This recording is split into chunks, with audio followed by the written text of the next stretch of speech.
Yes, welcome everyone. Welcome.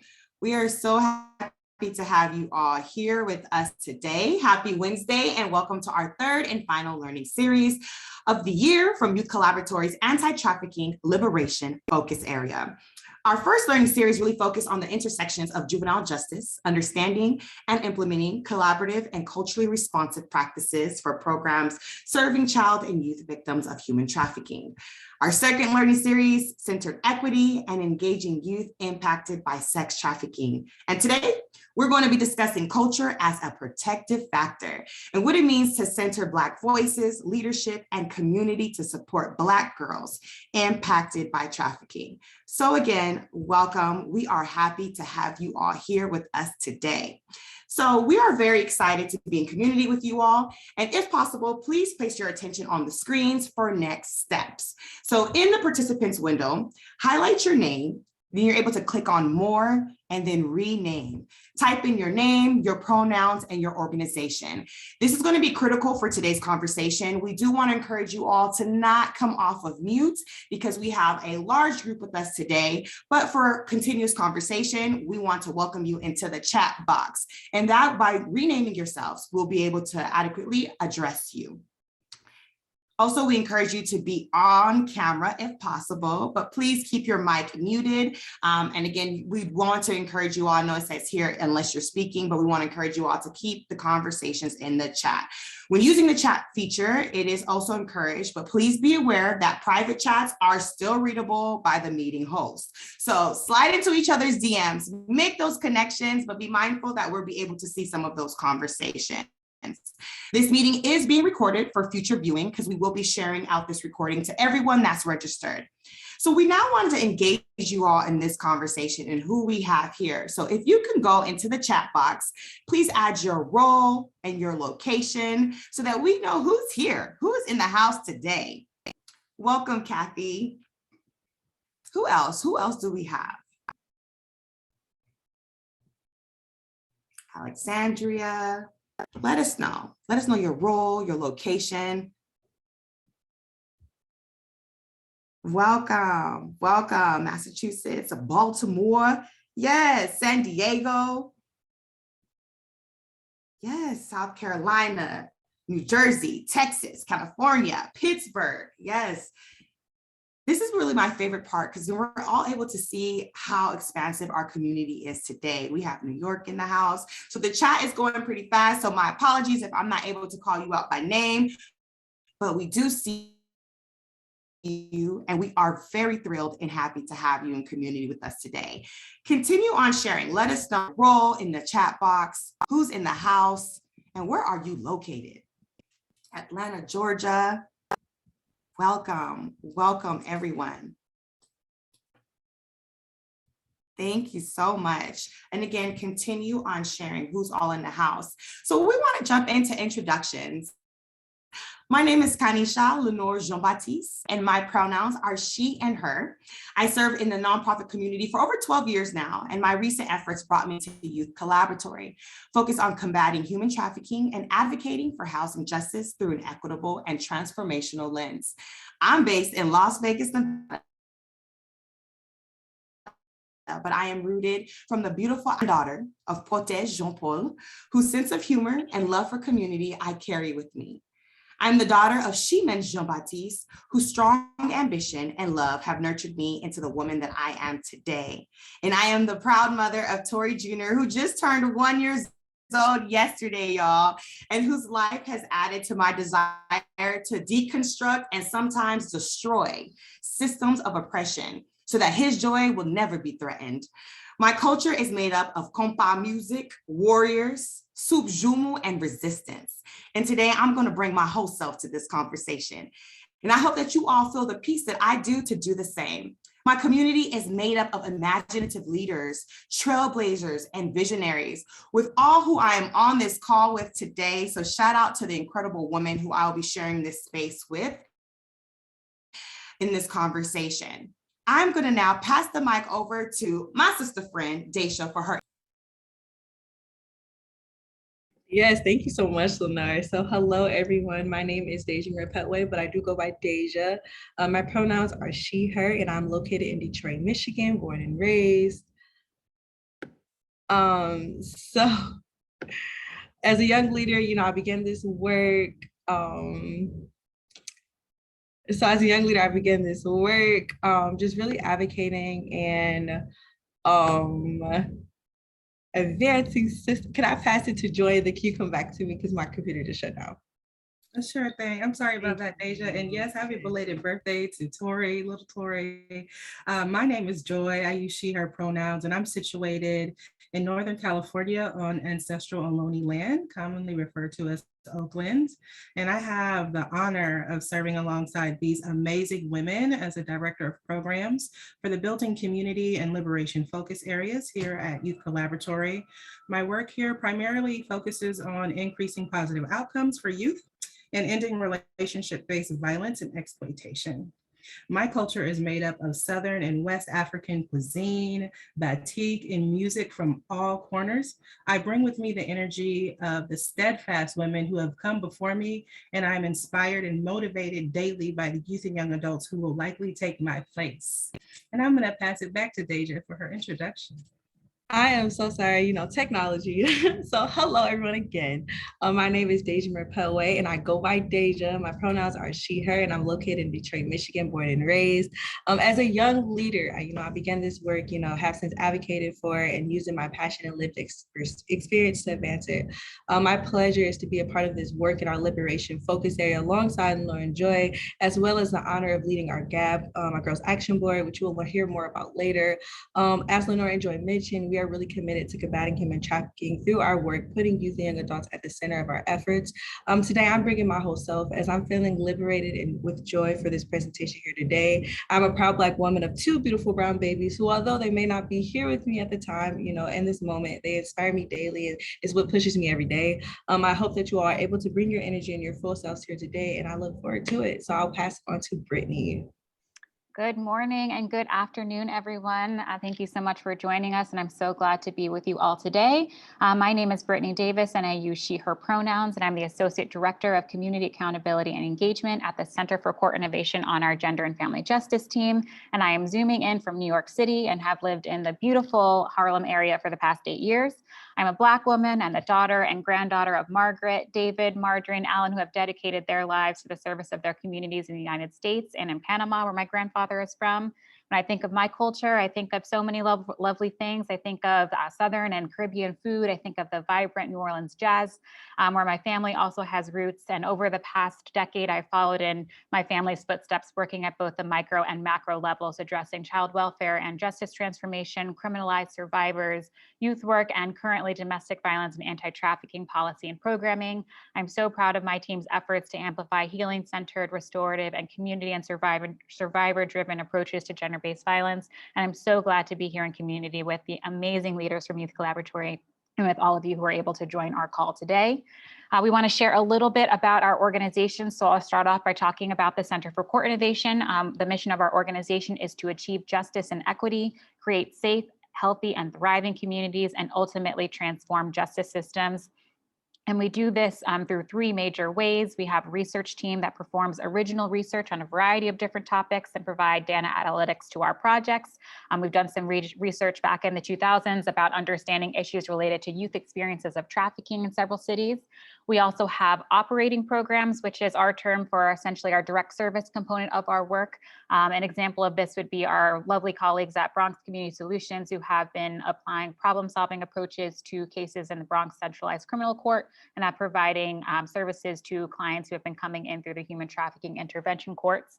And most excitingly, we have transitioned and reprogrammed that work to focus on the creation of a survivor leader advocacy and training development program that we'll be piloting this summer. So we're super excited about that, as well as piloting in Ohio and Washington, D.C.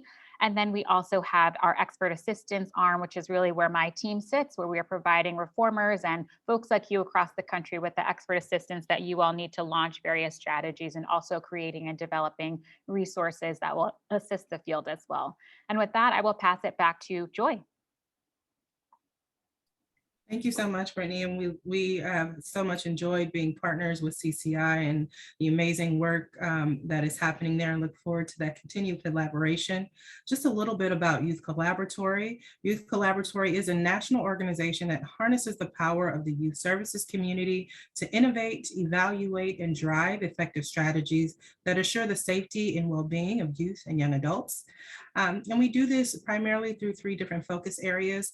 The first is the response to our coordinated community response to youth and young adult homelessness. The other is preventing and addressing relationship violence, sexual exploitation, and trafficking of youth. That is where this liberation team and this work is coming from. And then supporting opportunities for young people to build community with family, peers, and others to enhance their assets, explore their strengths, and develop lasting connections. And that's the work that we do around mentoring. I'll pass it to Lenore to talk a little bit about our approach to training and technical assistance. Thank you, Joy. So before we dive deeply into today's topic, we want to share how we do training and technical assistance with Youth Collaboratory with the programs we provide direct TA to. So when working directly with us in our training and technical assistant, our work is really centered on aiding organizations identifying and addressing the prevalence and persistence of racism and ethnic biases that continue to unfortunately sometimes shape our service delivery. Our work is informed by evidence-based and emerging practices and practice-based models. It's really critical for us to name practice-based models and to really mention that, because we understand that evidence-based models have not always addressed the cultural needs of BIPOC youth. So it's not always have centered those that have been deeply impacted. So however, we center and provide practices that we know work, and we do this through centering practices through an equitable lens. Our work is also customized to the strengths and areas of interest of growth for development. So we sit in community with organizations and we really identify those gaps and those learning areas and those goals, and we really help enhance and bring communities closer to those achievements. We assist programs to shift practices to better serve their youth. Our work is oftentimes focused on empowering organizations to really just reimagine services. In our work, we also get to work with innovative young thought leaders, also known as the Girls Action Board and the GAP. This is what we call them. So I'm going to pass this over to Daisha to tell us more about the Girl Action Board. Yes, thank you so much, Lenore, for that. So yes, our Girls Action Board is a national leadership team made up of a diverse representation of female with lived expertise. We are committed to creating pathways for Black girls to lead in the work that centers their healing, resilience, and professional development. We focus on Black girls who are disproportionately represented in trafficking, and we create spaces for their voices to be uplifted to the forefront of the field. And we do this by providing training and technical assistance to those organizations in the field that directly seek to serve them. Our team is dedicated to building capacity, authentic youth collaboration, and community. We lead this work with passion, pursue change, and utilize the power to utilize our power to support prevention and early intervention efforts in trafficking of Black girls.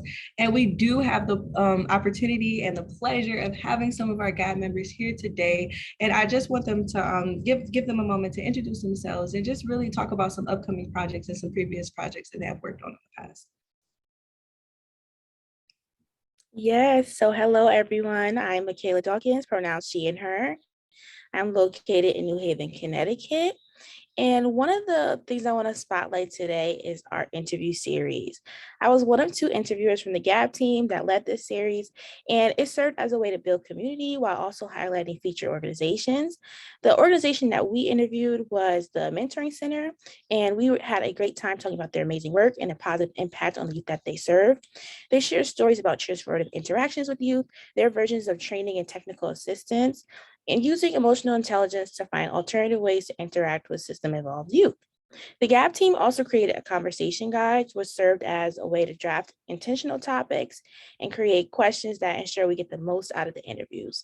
In all, the interview series provided a safe space for me and other GAP team members. As a Black girl withholding various identities, I felt seen in this space, and it gave me a chance to reflect on my experience of the educational system and just being a Black woman in society today.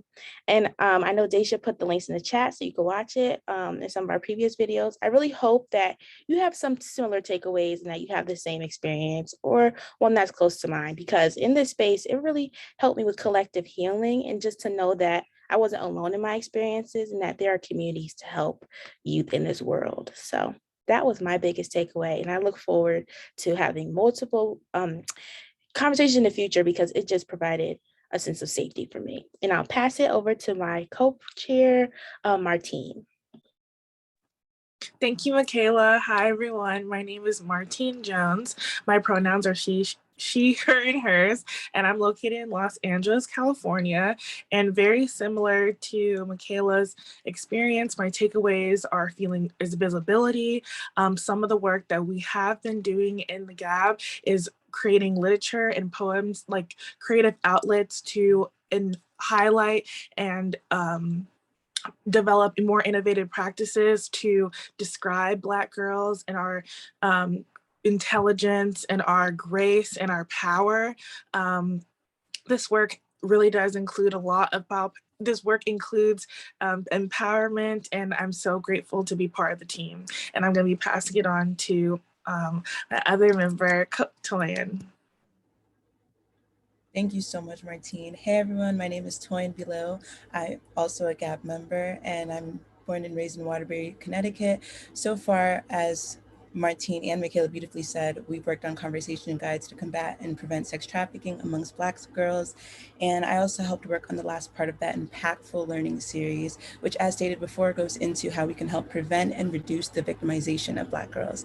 And coming up for us, I hope to have a role in presenting at the Black Girls Equity Summit as well. And I speak for all our GAB members, I think, when I say we continue to look forward to new opportunities to grow within this organization. Thank you, and I'll hand it back to Daisha. Y'all just make me so proud. I'm just sitting up here smiling. Like, I love our Girls Action Board. We are some committed leaders. And those are just a few of our girls. We still, girls without our team, we still are missing Kiana Johnson, who's a part of our team, and Lauren. So I thank you for all the work that they do and utilize all their expertise.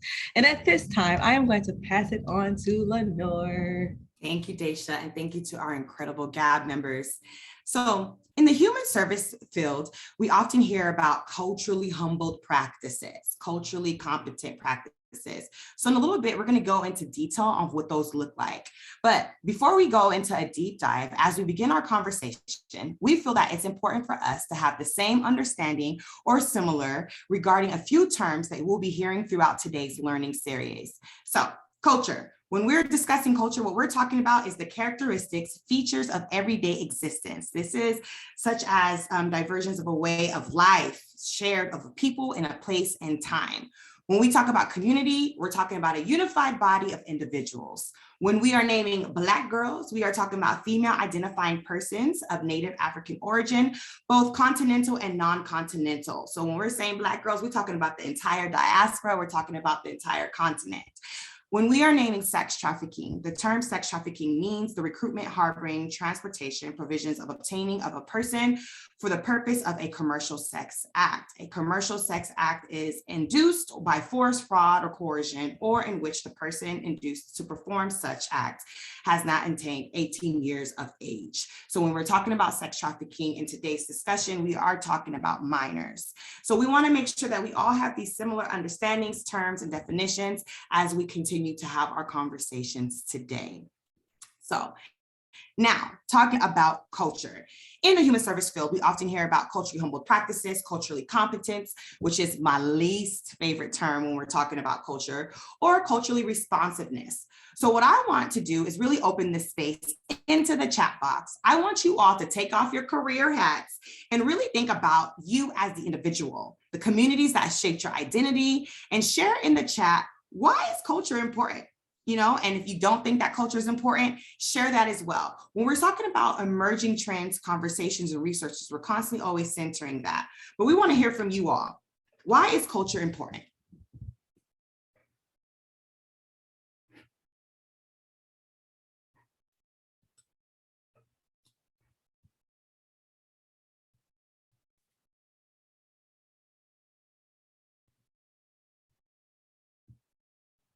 I'll go. I think culture is important because it's a part of who people are and it's a part of people's identities and kind of what develops them into who they are in this world. Identity, that's important. Who else in the chat box? Share with us. Why is culture important? It helps shape who we are, shape the person who you become. It helps establish an identity and a sense of belonging. So to Lacey's point, we're hearing a lot of identity. This is critical. It can give you a sense of connection to our families and our set community. It shapes who we are and how we see the world. Yes.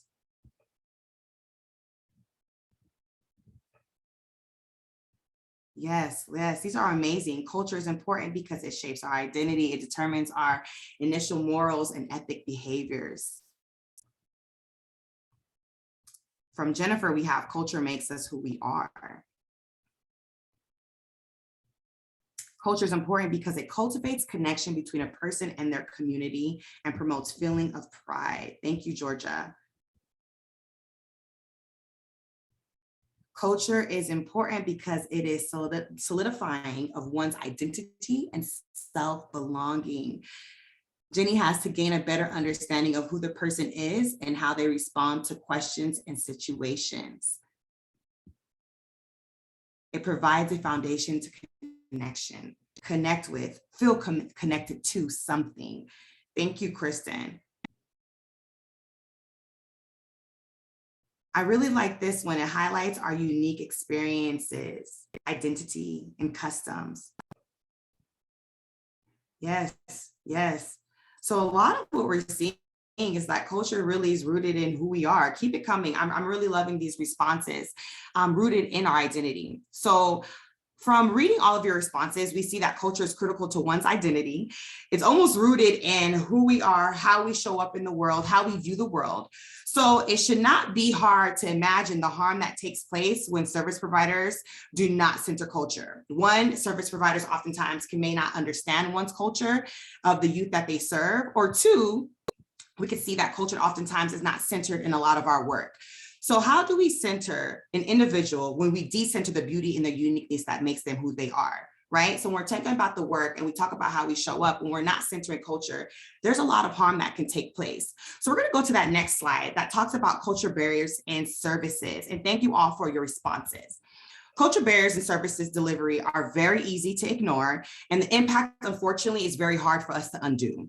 When we say culture barriers and services, I'm talking about everything from how we show up in language, how we talk about food, even down to the hair care and resources that we have, like the shampoo that is within our drop-in centers. Black girls in schools, drop-in centers, foster care agencies, and any other perceived safe spaces. Basic needs are oftentimes not being met daily from the lack of centering the unique cultures. So we're talking about the identity, the roots in who we are. When we're not centering those things, we're not actually providing resources that center the basic needs of that person. The one example that I want to share is surrounding hair. In our work, we find that a lot of providers easily dismiss the need to provide adequate hair resources. And when sitting down, what I found that it wasn't really an issue about cost, because we know that hair can be costly, right? But that wasn't usually the problem, but more so the lack of understanding the crucial role that hair plays in the life of many Black girls. And to be honest, this is really the way hair plays a role of how anyone is, right? So when you're looking at your speakers today, if we showed up of what we call like band head and our hair all over the place, you might have had some idea of like, what we doing on this Zoom call and who are these folks, right? But it really shapes how we engage, how we view people. And oftentimes it can really root the biases. But also it's fair when providing services to feel like it's just hair, especially when we're talking about job placement, we're talking about shelter, we're talking about food. It could seem like hair is such a little thing. But the issue is when providers are not thinking about hair, the unfortunate truth is everybody else might be thinking about hair. So I want us to really look at the slides here on how crucial a role hair plays in the lives of Black youth, more particularly speaking, Black girls. It's just hair, right? However, 1 in 2 Black children have experienced hair discrimination as early as the age of 5 years old. When this national report was coming out, they were finding that young Black youth as young as 5 were literally getting suspended or removed out of their school from just what we would call ethnic hairstyles, having locks in their hair, maybe having beads in their hair, being told that those hair wasn't the appropriate styles for a youth or for the youth that are attending these schools. So because of these type of biases, we've seen that shelters providing basic needs oftentimes do not have the proper supplies for Afro texture hair. hairs, right? Suave does not work for me. So when we're talking about what it looks like to really have the resources for Black youth in their hair, do we have them? Are we able to supply and provide youth with the resources that they need to feel really good about themselves? So what does the impact look like? Well, Black women are 1.5 times more likely to be sent home, or know a Black woman that have been sent home from the workplace because of their hair. So when we talk about work and being able to clock in somewhere and make money to take care of yourself or your community or your family, being sent home for something as simple as hair. Black women with natural hairstyles, including curly afros, twists, braids, are less likely to even get into the room for job interviews.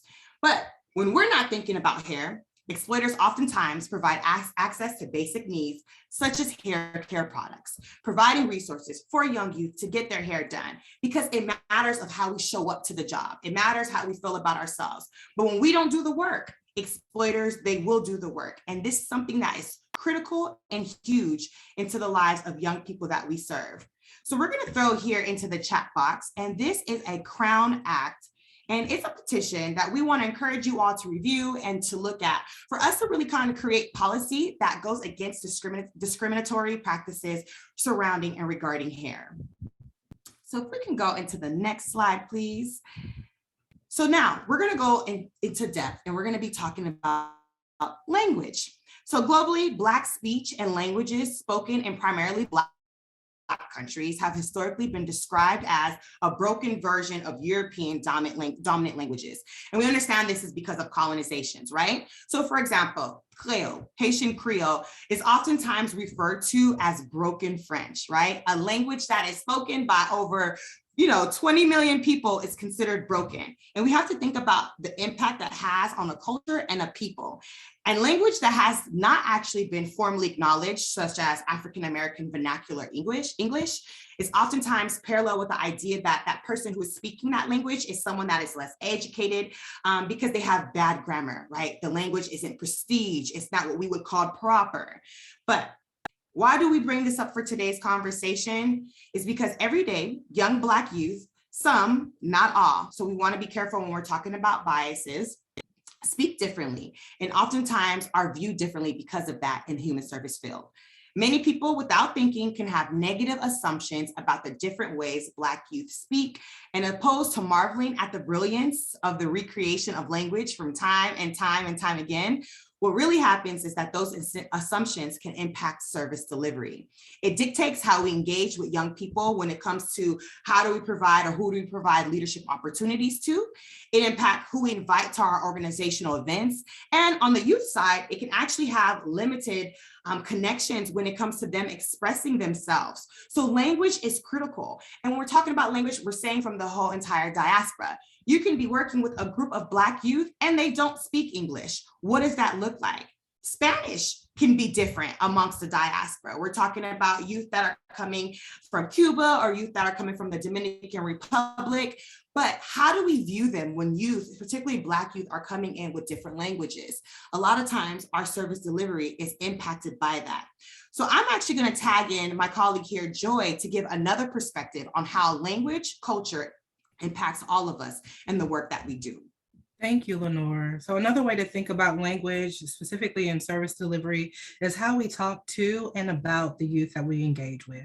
So while most of us who have been involved in residential programming or efforts to end youth homelessness understand that the term runaway is used most often to categorize youth so that they can have services, it usually also refers to someone trying to get away from some form of negligence or some type of abuse. And so while it's common practice to refer to a young person as a runaway, we want to challenge those in the working space to push against that, right? We know that those who are unstably housed, we want to refer to them in person first. I'm using all these nice words to put it mildly, but it's the person first. It's not a runaway youth. It may be a young person who is unstably housed or is out without housing temporarily, right? So we don't want to refer to somebody for a temporary condition that they in. We always want to refer to the person first. So early on in our trafficking days, awareness was a major priority, right? And by all means, it still is. But as the work evolves, so must our strategies, right? People who are experiencing exploitation or trafficking may not identify as being trafficked or even identify as being survivors. We have learned in our work with communities, with some of you who are here today, that some of the most effective prevention and intervention programs for youth who are placed at risk of being trafficked are programs that have both comprehensive services and create such an environment of non-judgmental safety that youth show up, build relationships, disclose on their own, and are provided services that are needed. And then they share this with their peers in the similar situations. So thinking about how we name our programs and how we talk about youth and creating an opportunity for openness, rather than saying that this is a program for trafficked youth only and requiring them to disclose in order to receive services, there are new ways to consider thinking about coming to this work. In addition, in addition to how we speak to them, it's also about how we write about them, right? So it's important to know that what we write down in our databases, well, the information that we gather on applications, it's fleeting for us. Like it may be someone that we meet one day and we may not ever see them again, but it could stick with them for a lifetime. So sometimes we see things like in case notes when people are just learning about trafficking, and what's reflected in the case notes is more of opinion or frustration with a particular case that they're working, rather than information that is factual or even supportive and helpful. And finally, how do we talk to them directly? It should always be with respect. And just like the written word, person first. People are not always interested in being greeted by their trauma. If they don't lead with it, maybe that's not where the interaction begins with them for that day. And tomorrow may be different. But let's aim to relate to the person rather than our idea about their trauma. I'm going to pass it to Deja to talk a little bit about the impact on services. Yes, thank you so much, Joy. So what are some impacts on services? We do not center culture in our services, right? So there's a loss of that, loss or never gaining trust, or there may even be unintentional harm that is caused when you lack center and culture in your service delivery. Those negative assumptions, right? Now that's created when we simply don't know, or they may be there and we're not aware that they are there. Interaction that lacks authenticity. You know, when someone lacks cultural humility, relationships are made that much more unauthentic, and that's why it's important to learn and seek, and always learn to seek and grow.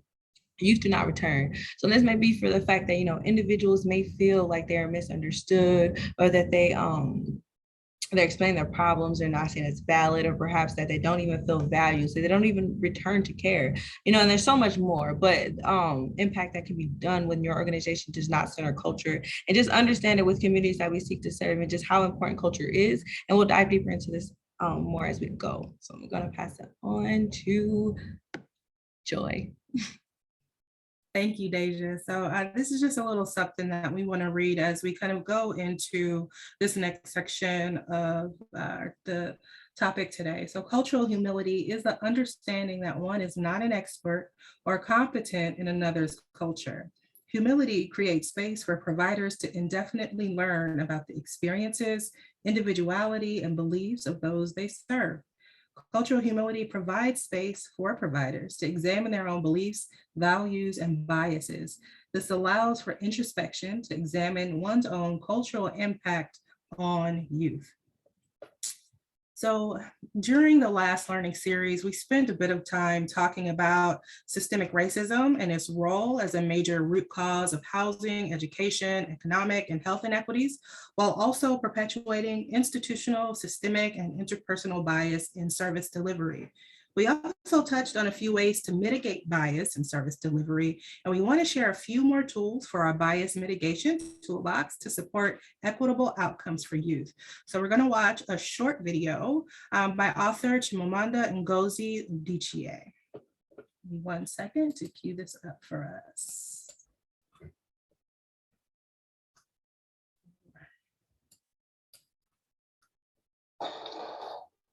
I come from a conventional middle-class Nigerian family. My father was a professor. My mother was an administrator. And so we had, as was the norm, living domestic help who would often come from nearby rural villages. So the year I turned 8, we got a new houseboy. His name was Fide. The only thing my mother told us about him was that his family was very poor. My mother sent yams and rice and old clothes to his family. And when I didn't finish my dinner, my mother would say, "Finish your food. Don't you know people like Fide's family have nothing?"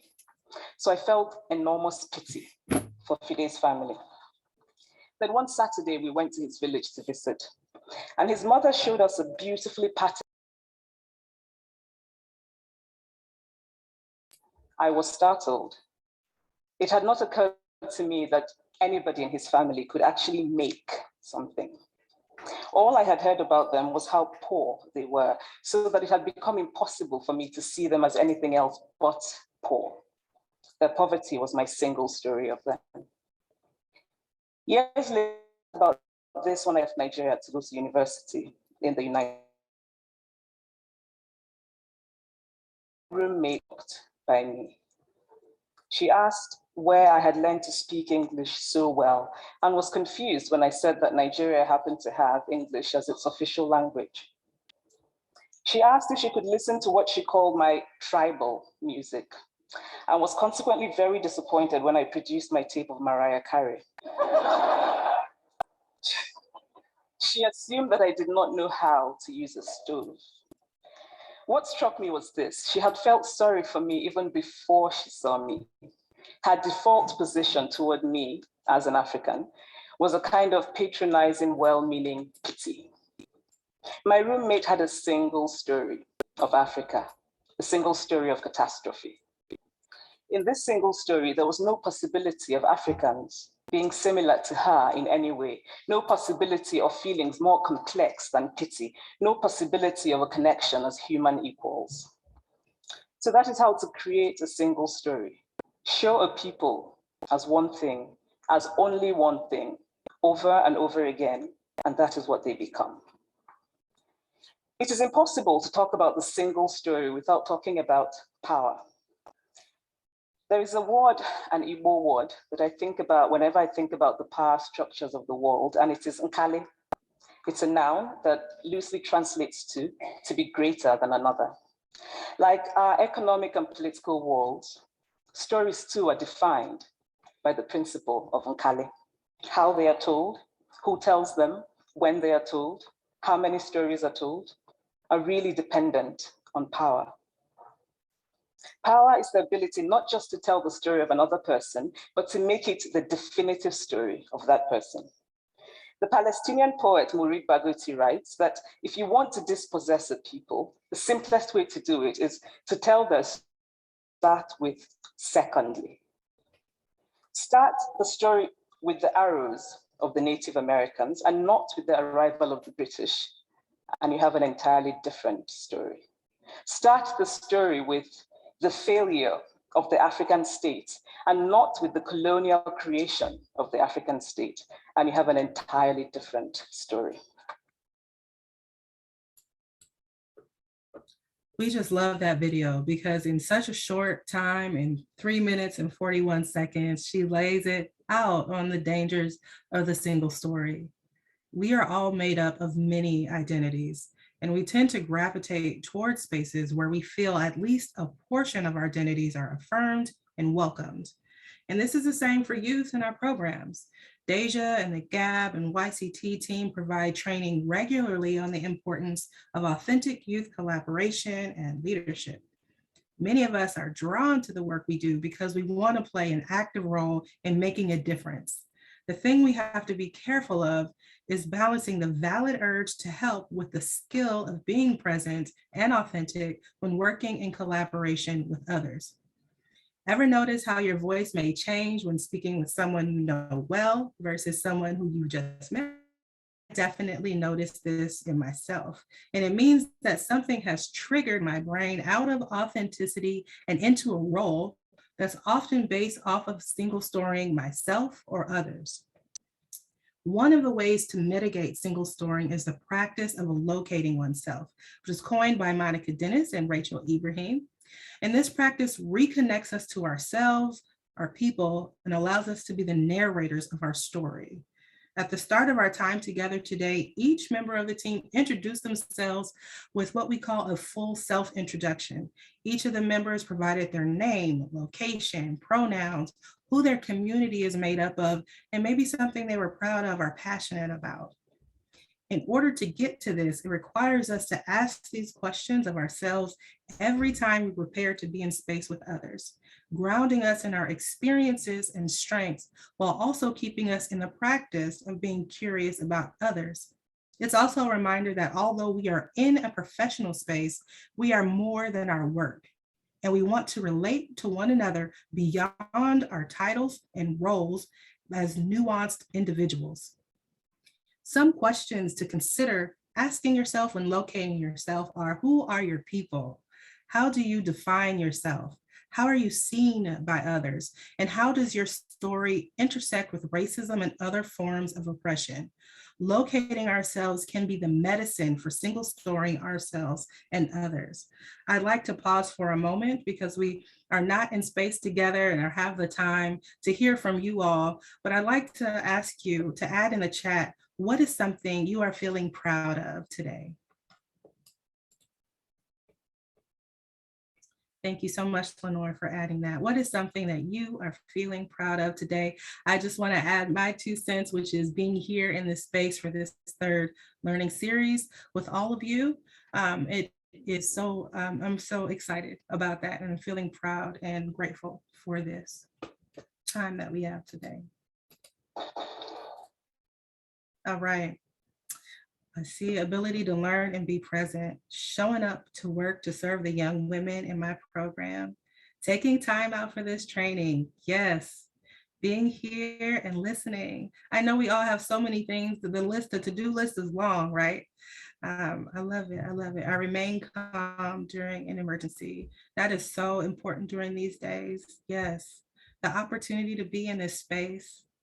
Someone you know trusted you enough to reach out for help. Absolutely. History doing this work. I am proud that I am comfortable being my authentic self in all settings. Shout out to that. Opening my ears to hear, being able to hear millennials, making time for myself, even when time seems short. Absolutely, that is a huge win. So many beautiful things. And that's a beautiful way, an example of how to ground yourself, especially for those of us who are in this work and working alongside youth and young adults and really wanting the best for them. Know that you bring something to the table too, all of us, even if it's just an appetite, we're all here with our unique contribution to give. So I'm loving the pride that you all choosing myself. Oh, this is medicine for me today. I'm loving this. Yeah, so keep those things coming, and just a good reminder to start your day with something that you're proud of, to ground yourself in your purpose and reason for being in this work. So we're going to talk a little bit about culture in mentoring. And we've talked about this term and talked a little bit about what it is, but what is cultural humility? It's introduced in 1998 by two Black women, Dr. Melanie Tervalon and Dr. Marie Garcias. Cultural humility refers to a dynamic and lifelong process focusing on self-reflection and personal critique, acknowledging one's own biases. It recognizes the shifting nature of intersecting identities and encourages ongoing curiosity rather than an endpoint. So why would cultural humility be critical in mentoring? And it's so important, right? As we think about the current time that we're in, and also the inherent power imbalance involved in mentoring relationships. Some of the most recent data suggests that 80% of mentoring matches come from different racial backgrounds and differing socioeconomic realities, which leads us back to the conversation of positional power and power imbalance. So privilege is a right or exemption from liability or duty granted as a special and unearned benefit or advantage. The perception of privilege and the lack of privilege are how power has historically been distributed here in the United States. Because we are all complex and power and privilege shifts, what is important to remember is that we all carry some privilege sometimes. Let's work to identify our privilege because authentic interactions will likely unearth themes of racism, classism, homophobia, and other oppressions. And the larger the perceived gap between individuals, the higher likelihood that privilege guilt will surface as well. Privilege guilt and unchecked privilege guilt can look like shutting down and refusing to engage in conversations about race or culture, an increased need to discuss one's own trauma, becoming a cultural hall monitor, which is judging and denouncing others with privilege, or guilt abatement, which can include crying or seeking individuals from marginalized groups to pardon, so to speak. So you can imagine then how this can be so easily present in mentoring relationships where there is a clear power imbalance between mentee and mentor, caregiver and mentoring programs, etc. Working from our privileged identities instead of avoiding them or holding shame around them offers us the opportunity to show up authentically and allows opportunities for allyship. The consistent and arduous practice of unlearning and reevaluating in which a person of privilege seeks to operate in solidarity with a marginalized group of people. So you've heard Lenore and I both kind of touch on cultural competence, and I just want to spend a few minutes to talk about the difference between cultural competence and cultural humility. So cultural humility was established in response to the limitations of cultural competence among pediatric doctors who believe themselves to be culturally competent after learning some generalizations about a particular culture. So cultural humility, again, it relays that I am respectfully curious about who you are, while cultural competence suggests that I already know who you are. A quick note about cultural competence before I move on is that culture is always evolving. So having awareness about my own culture is also an ongoing process. Sure, I embody deep knowledge about my own experience of being a Black, cisgendered, able-bodied, and queer woman, but someone with these same identities can have completely different experiences and preferences, which would require me to be curious instead of assumptive about who they are. So with that, I'm going to pass it on to Lenore to talk about unaddressed bias in service delivery. Thank you for that, Joy. I love listening to that. Unaddressed biases in service delivery undoes the critical work we are trying to do. It's important that when we engage with youth, we understand our position and even power in the relationships that we have and how we can, in those positions, unfortunately cause harm. I want to give a few examples of what that harm can look like and the ways that we create it. First is really there's a lot of normalizing oppression. Black girls in schools are 3 times more likely to be referred to law enforcement and 6 times more likely to be suspended than their white female peers. This is for displaying the same behaviors as other youth. But we have to understand that this nation has a practice of detaining, removing, and confining Black bodies. And that doesn't really change with time, it just looks different. And this is how we normalize oppression. Who are we the youth that we say that we're the most fearful of? Or the youth that we oftentimes view as less worthy of protection? Those are the same youth that law enforcement time and time again are being called on, especially in those spaces that we say are supposed to be safe, right? For example, like our school settings. Another way that we cause harm is with microaggressions. An example of this would be the statement that I hear too often is when an individual says to a young person, a person of color, when I look at you, I don't see color. Or there is only one race, the human race. Statements like these are what is known as color blindness. These statements indicate that the person does not want to acknowledge the race, but more so, they don't even want to acknowledge that person. And it's critical that when we engage in our work, when we walk through life as humans, that we shouldn't be fearful of acknowledging race. We shouldn't ignore race, but we should actually be centering it. We should actually be celebrating it, right? Let's talk about confusing stereotypes with culture. And this happens all the time. Due to damaging stereotypes of Black women being viewed as angry or difficult or very hard to work with, these common stereotypes and misconceptions bleed into the existence of Black girls. which in result disregards any emotion that Black girls express that are not anger. And then when Black girls are expressing anger, they're being criminalized for it, even when the anger is valid, right? An example of this is the school to prison pipeline. Black girls in school systems are easily viewed as angry and difficult, which increases the likelihood of suspension or law enforcement being called on them. And this doesn't just live in our school system, it's practiced in our organizations, it's practiced in our drop-in centers. Another one we want to talk about is practicing saviorism. Saviorism can be hard to detect in our work because the lines of serving someone and the attempt to save them can oftentimes feel blurry, but there's an impact and the impacts are different. So I don't know if you all are really familiar about the Renee Bach story, but Renee left her home in Virginia because she was called to help youth in Uganda from 2010 to 2015. Bach took in nearly 940 severely malnourished children in Uganda in her clinic that was not licensed, and she had no medical training, nor did she have a single doctor employed on site. What was the result to Bach wanting to leave Virginia and go help a bunch of children and save them in Africa? The result was 105 deaths. So this might seem like an extreme case, but saviorism happens every day in our shelters, in our mentorship programs, in our community organizations. And it happens by how we view young people. When we view them from a deficit space, when we view their communities from less than ideologies, then we're practicing saviorism. We're no longer working aside them. What saviorism allows is for providers to not be culturally humbled. It creates spaces for us to not leave space for those who are better equipped. I'm trying to save. This is important to understand because Black girls do not need saviors, they deserve allies. All of these behaviors are rooted in the biases that result in service delivery that promotes shame and it dismisses trauma. When we're coming from these spaces of microaggression, normalizing oppression, and confusing stereotypes with culture and practicing saviorism, what we're doing is we're promoting shame in the lives of young people and we're dismissing their real life experiences.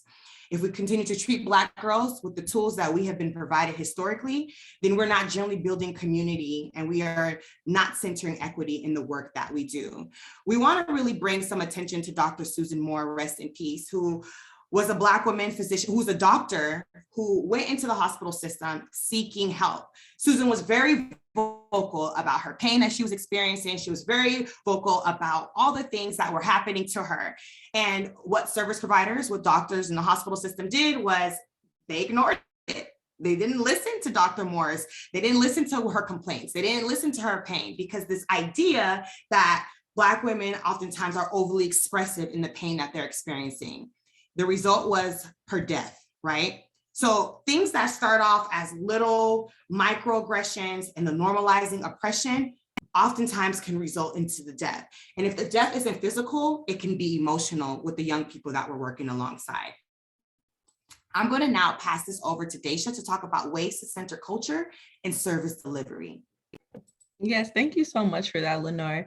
So what are some ways that we can center culture and service delivery? So for programming, provide culturally centered programming. For example, by discussing, negotiating, and carefully really considering the content of a program and the method of delivery to really ensure that the activities incorporate traditional and cultural practices and address any language needs that may occur.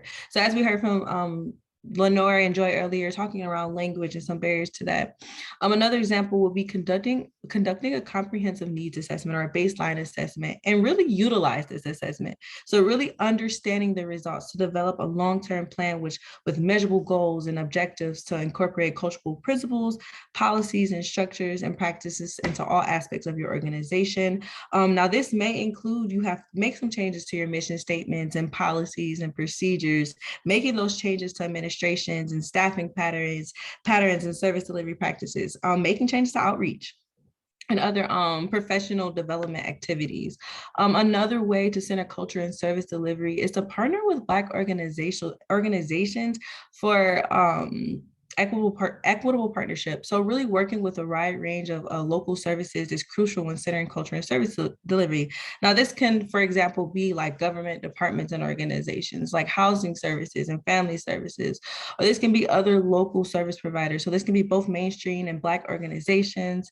Some examples with this would be drug and alcohol services or community counseling services, healthcare providers, healthcare and sexual health clinics, mental health services, Black cultural centers and organizations, schools and universities, childcare centers, parenting educational providers. But one thing to keep in mind is don't reinvent the wheel if you don't have to. You know, there are other organizations that may have already begun their journey towards working towards developing and implementing culturally responsive systems. Meet these organizations, pick with their brains, and see if you will continue to work with them to develop your cultural humility, then adapt to the processes and informations that are consistent with your needs to your organization. Hire staff that reflects your cultural identity. Now, by doing so, it will be easier for you to create a warm and trusting environment for Black youth leaders and the communities in which you work with, as well as assist with culturally sensitive issues. Diverse cultural and social groups contribute to the mission and operations of the organization. I'm just gonna say that one more time. Diverse cultural and social groups contribute to the mission and the operations of the organization. You know, they have that valuable knowledge of the cultural, the racial and ethnic groups served by your organization. Effective organizations, you know, must do that strategic outreach and membership development. Your organization should set those ground rules that maintain a safe and nurturing atmosphere, and the structure and operating procedures that you should set should reinforce equity. For example, like create leadership opportunities for everyone, especially people of color and youth and young adults. You know, your organization should engage in culturally sensitive activities in the fight of bias and oppression. Utilize those resources. So pursue and use the information from federally funded technical assistance centers that already catalog information on cultural humility, such as webinars like this one today. Assign part of your budget to staff development, programming, and culture. So really analyze your budget to see where there are opportunities for staff development through participation in conferences and workshops and seminars on cultural humility. Then commit to providing ongoing staff training and support for developing culture. So what does this look like in leadership? So that's really diversifying boards. So that's executive and supervisor positions.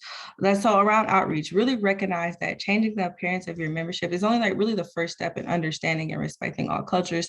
Sort of what Joy was saying when she went over that unaddressed bias in service delivery, and really develop and use those ground set of rules that establish those shared norms, reinforce constructive and respectful conduct, and protect against harm that can be caused.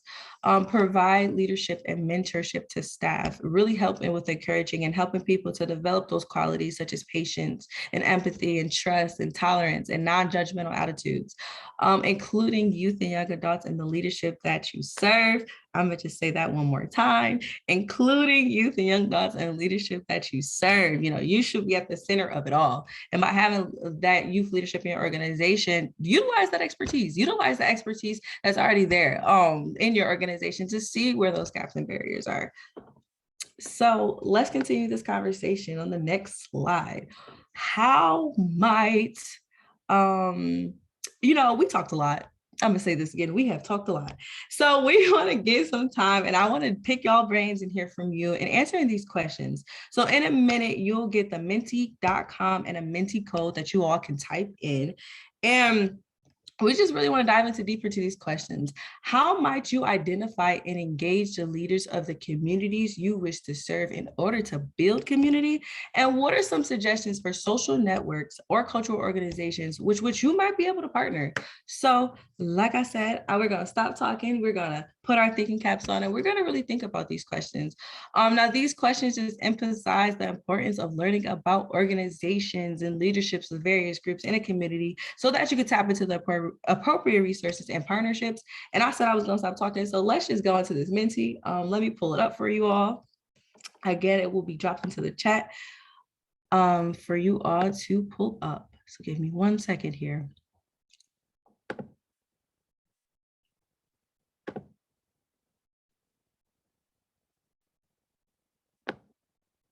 One second.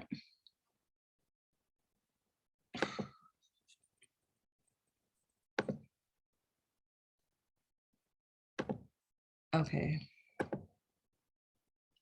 Can you all see this? Okay, just making sure we're good. Okay, so we say Block association meetings, outreach. That's always a good one. Outreach, outreach, outreach. Love that you said that. What else? How might you identify and engage with the leaders of the communities that you wish? What are some things you can do? Open houses, invites to community meetings and programs. Yes, yes, yes. What are some other things? By having meetings within the leaders in the community. Continue. I love that you said that. Outreach, being in the community. Let's just lift that up. Be in the community. I love that you said it. You just made me drop my pen. I was so excited when I seen that. Word of mouth, meets and greets. Yes, yes, yes. Attend community events, snaps to that. Ask the young people who we serve for their input on this. What do we see as leaders in the community? Was it? Yes, all good ones. Sorry, this is not working the way I wanted to. Social media. Ask the community, your clients, what's important to them, what spaces are important to them, and then reach out to those people. I love that. Hold youth leadership. Hold on, let me just pause and say I like how much I see youth leaders, and y'all, I'm gonna just snap to that right there. This is not letting me scroll the way I want it to. Okay, I don't have no idea why it's not. I'm having a engaging folks through outreach, collaborating with local community members and setting up community events. Oh my gosh, these are just making my heart. Trainings and services, bringing in community members. I love, love, love, love, love these responses. Outreach to church, involvement, social media, engage youth, be active in the community. Yes, be active in the community, make your presence known and involve others, especially those who don't look like you. Yes, yes, yes. Utilizing voices of diverse individuals who are considered alumni of organizations. Yes, you guys are hitting it on the nose with these. So we are going to answer I encourage you, keep putting them in there. I can see these when you guys put them in. It's how I'm having trouble scrolling. So I encourage you, keep adding to this mentee. But we are going to go on to the next question. What are some suggestions for social networks or cultural organizations with which you might be able to partner? So now let's think about those partnerships. Let's think about what are some suggestions? Who are in my community that, hey, I may be able to partner with them?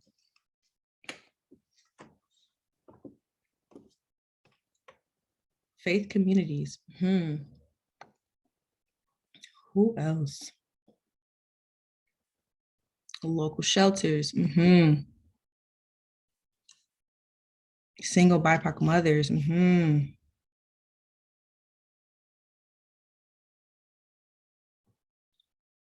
Who else might you be able to partner with?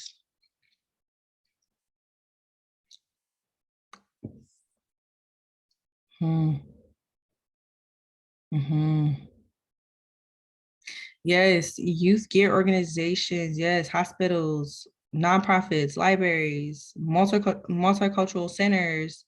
Oh my goodness, I cannot scroll. Transitional housing programs. Yes. Here we go. Already existing youth spaces, people in the community. Yes.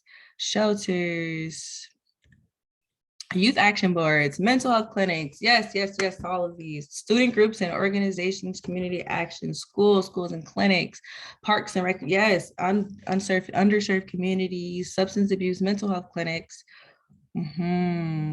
tribal councils, boys and girl clubs, LGBTQA organizations and BIPOC organizations. Yes. Yes. Any other last minute thoughts? Yes, yes, yes to all of these. So I'm going to stop sharing my screen. One second. So yeah, so as we are thinking about like those questions that we just had, those are like supposed to get us to start. Like, where do we start? How do we start? Like, how do we go about getting this knowledge? How do we go about continuing and making those partnerships, building community, which it just enlightened me to hear you all keep saying, like, building that community, reaching out to those organizations. And that's kind of what this next slide is talking about, those partnerships and building community. Ask for, so I heard a lot of you guys say, like, partner with those organizations that serve for different races and cultures, identify and work with youth and young adults. I heard a lot of that. I love seeing that. Take time to visit places where members of the communities are frequent and engage with them in conversation. Like, I heard a lot of this saying, like, so basically tapping into those natural gathering points related to social gatherings. Those are just excellent ways to identify and engage with the local leaders and build community relationships and attend these gatherings. Find out who sponsors them, organize them, talk to the people who attend them, ask them, hey, how did you find out about this gathering? Ask them, who should I contact if I want more information about these organizations? So yes, tap it into the community. Engage with your organization within a community. So partner with community neighborhoods as resources. Go to these neighborhoods, walk through them, and look for community centers, mutual aid organizations, and other businesses that advertise programs that are doing the work and doing it well. Like, you guys did a really good job of just having that thought about, like, who can I in my community go to? Who can I partner with? Who do I know that's already doing this work? And let me make a partnership. Let's collaborate. I loved hearing it. You guys are right on point with that. Establish a rapport with communities you wish to serve. Establish that relationship. Utilize these contacts of community leaders to connect you with other community members and leaders. Use this partnership. However, keep in mind that relationship building and trust are really fundamental parts of this work, especially in cultures that have experienced racism and other forms of oppression. So getting to know people and gaining their trust, that takes time, that takes patience, and that takes flexibility. And it's not going to happen like that. So yeah, some partnerships are going to work, so others will, but it just takes that time. It takes building that rapport, building that trust, building that community. And just always keep that in mind when we're thinking about community building and partnerships. And now, with my big mouthful, I want to pass it on to Brittany to talk about culture as a protective factor. Thank you so much, Deja. I've been really, really enjoying this really wonderful discussion that you all have been leading and the great participation by the audience members. And we're about to have some more participation, so even more excited for that. But even though we've talked a lot about today about how important culture is, that was one of the first questions that we started this webinar off on, it is still often seen as a deficit for BIPOC youth. We see anti-Black stereotypes rampant in the media every day, and stories reflecting trauma or normalizing oppression, as Lenore was talking about today, as if that's the only experience or what's to be expected of our experience. We often don't see enough stories of Black hope, of Black joy, of Black creation, of all the wonderful things that the team has pointed out today. And as we've also been talking about in the human service industry, people often think of culture and see culture as a barrier. So thinking about not understanding the culture or cultures, right? There's nuances here of not understanding language, of not understanding or having the timing or the training or the time to really devote to this.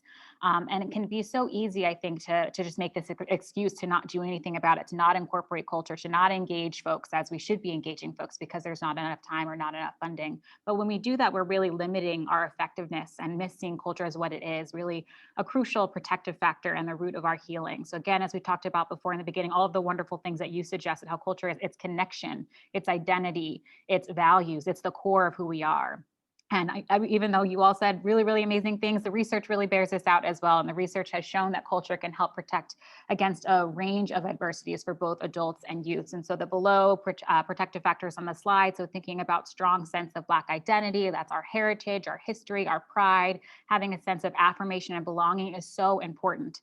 Thinking about natural mentorship through extended kin networks and family networks, thinking about having a strong social and peer support network, having emotional support through those networks, and thinking about religion and spirituality. All of these things, there are research articles that show that they make adolescents less vulnerable to various risk factors and are protective against things such as depression, suicidality, substance use, and the impact of racism and oppression. And we know that culture can lead to things like purpose, a sense of belonging, increased self-esteem, and it further strengthens those support networks that are already in place. And these are the things that we want for our youth. So if we go to the next slide, we have an exciting opportunity for you all. And we know, and I really want to lift up what Lenore mentioned earlier about practice-based evidence. We know that there are these studies, which are great and important, but we also know that you all know so much, right? And oftentimes culturally specific organizations may not always be have the research backing necessarily behind them, but we know that the work that they're doing is so important and effective, and we really want to find ways to amplify that work because I know that the work is being done and is useful, and we want to create an opportunity for that to be spread. So we wanted to share this amazing opportunity that we have for you all to participate in our survey, and the link is there. We'll make sure that you'll get that survey afterwards, and it's called Culture as a Protective Factor, Centering Black Voices, Leadership, and Community to Support Black Girls. And as I move through the logistics of this opportunity, I'd love for folks to share some of the ways that you all have used culture as a protective factor, specifically in your trafficking work. So what are the culturally affirming practices that you are using in your programs right now? So you all were so active in the chat earlier. I'd love for you all just to share some things that you are doing in your program as well. And then I'll go through the logistics of this survey. And as things are popping in, I'm not sure if folks were able to join our first learning series that we had back in, I believe it was February of this year, but we highlighted they're an amazing organization called Soul Sisters Leadership Collective, and they do a really amazing job of nurturing cultural art and experiences. So that some of the practices that they use, they pour libations and chant meaningful poems and use plant-based medicines within their programming, which are so impactful for the youth, as they were able to share a video of one of their youth kind of talking about the wonderful aspects of their programming. So what are some other ways, what are some things that you all are doing what are some culturally affirming practices that you're using in your programs?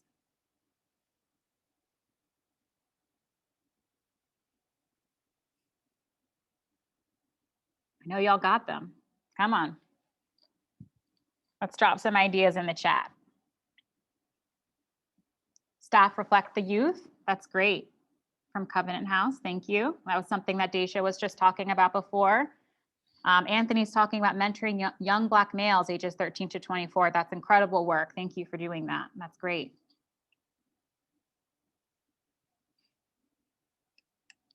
Presenters are reflecting the audience. Audrey, excellent. And Joy's just throwing the question in there as well. What are some culturally affirming practices you use in your programs? So Lacey's talking about shortening the racial disparity gap between foster parents and the youth we serve. I love this. There's so many more things that are coming in here now. So translating documents to appropriate languages. Using staff to lead the trainings, even if it is for the first time, to uplift their voices. Love that. Understanding the youth and trying to relate to them. Doing teen outreach that contacts teens through the schools. Providing language access to non-English speakers. Christina says asking about practices, needs, being mindful of clinical matches, especially with the language, to make sure we recognize the needs of youth, having staff with lived experience, getting youth involved in local workshops. I love that. That's something that Deja was just talking about before, and it was really a really important practice that we're implementing with this project as well.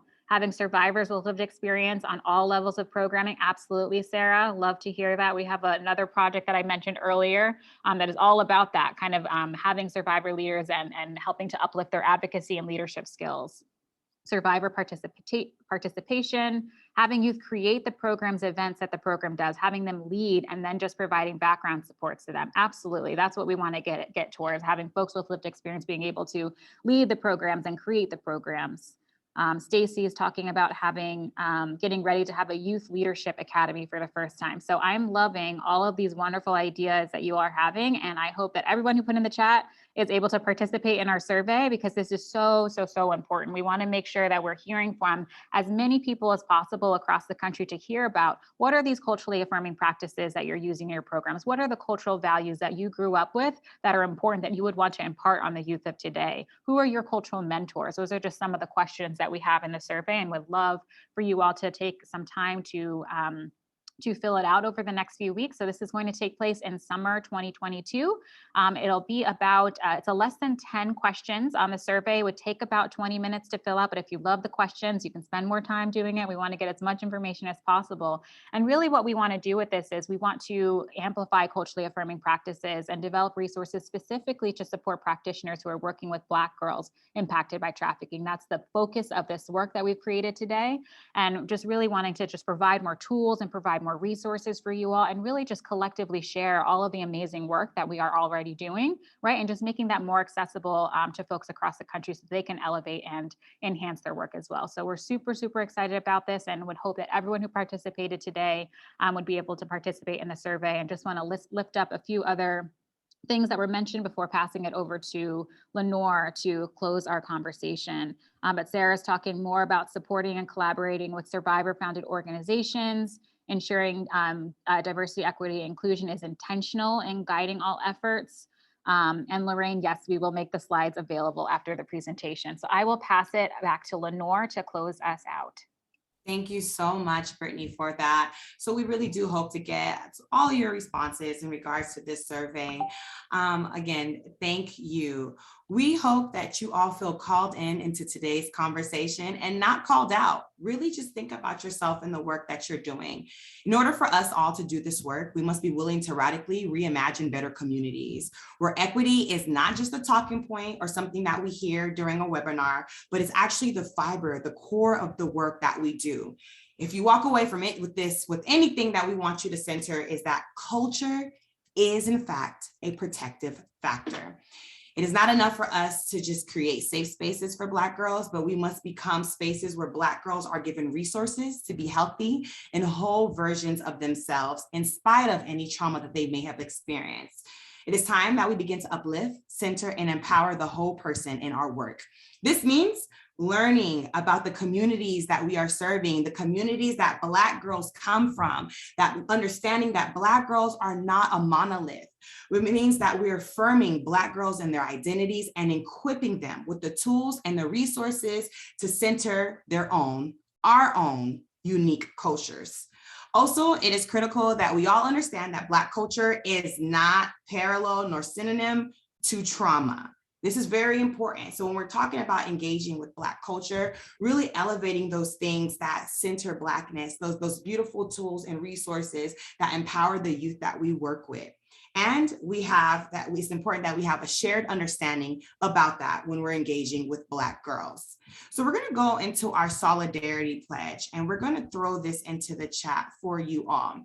As we reflect on all that was shared with us today, we want you to be able to authentically locate yourself in the narrative. Really think about yourself in this work and be honest, right? Think about the ugliness, think about the beautiful things, think about the things that need to change. Where have you fallen short in your solidarity to Black girls? What ways do you seek to grow in your work with Black girls? What work do you commit to continuing when you are working alongside Black girls? Black girls cannot continue to be overrepresented in the needs of services, yet underrepresented in support and opportunities that we're providing in our organization. Because that is clear, when we do this, it's an indication that it's our solidarity that is the problem, that is standing as a barrier to the advancement of Black girls. And we have to understand that although bias is historic and a part of human nature, so is community building and togetherness. Community is a part of ourselves, and it's the part of ourselves that need to speak the loudest when we are engaging with youth. So we want you all, again, to radically reimagine how can you begin centering Black girls in your organizations and communities in order to do better work. Today, we're going to share with you the Solidarity Pledge, but we want you all to understand, do not fill this out. Do not just rush through this. We want you to take it, read it, absorb it, reflect on what was shared with you today. If possible, journal about what you've learned. Journal about the things that maybe didn't feel too good and you know it's going to take some work for you all to do in your organization. Journal about the things and reflect that you're going to do better. And when you're ready, fill out that Solidarity Pledge. We hope that it doesn't take you too long to understand the importance of centering Black girls in your work, but we are thankful to have had you all in spaces with us today. We're going to finally share in the chat our evaluation link. If you all can so kindly, please make sure that you fill out the evaluation link. In addition to that, we're going to make sure that at the end of this training, in the next few days, you will have access to all of the resources that were shared. We know that we shared a lot of resources in the chat.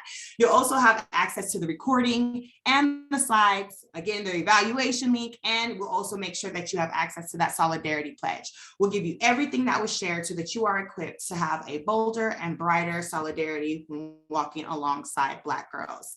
Thank you for being in community with us today. We wish you all well upon your journey, and we resist y'all and do amazing work. Thank you.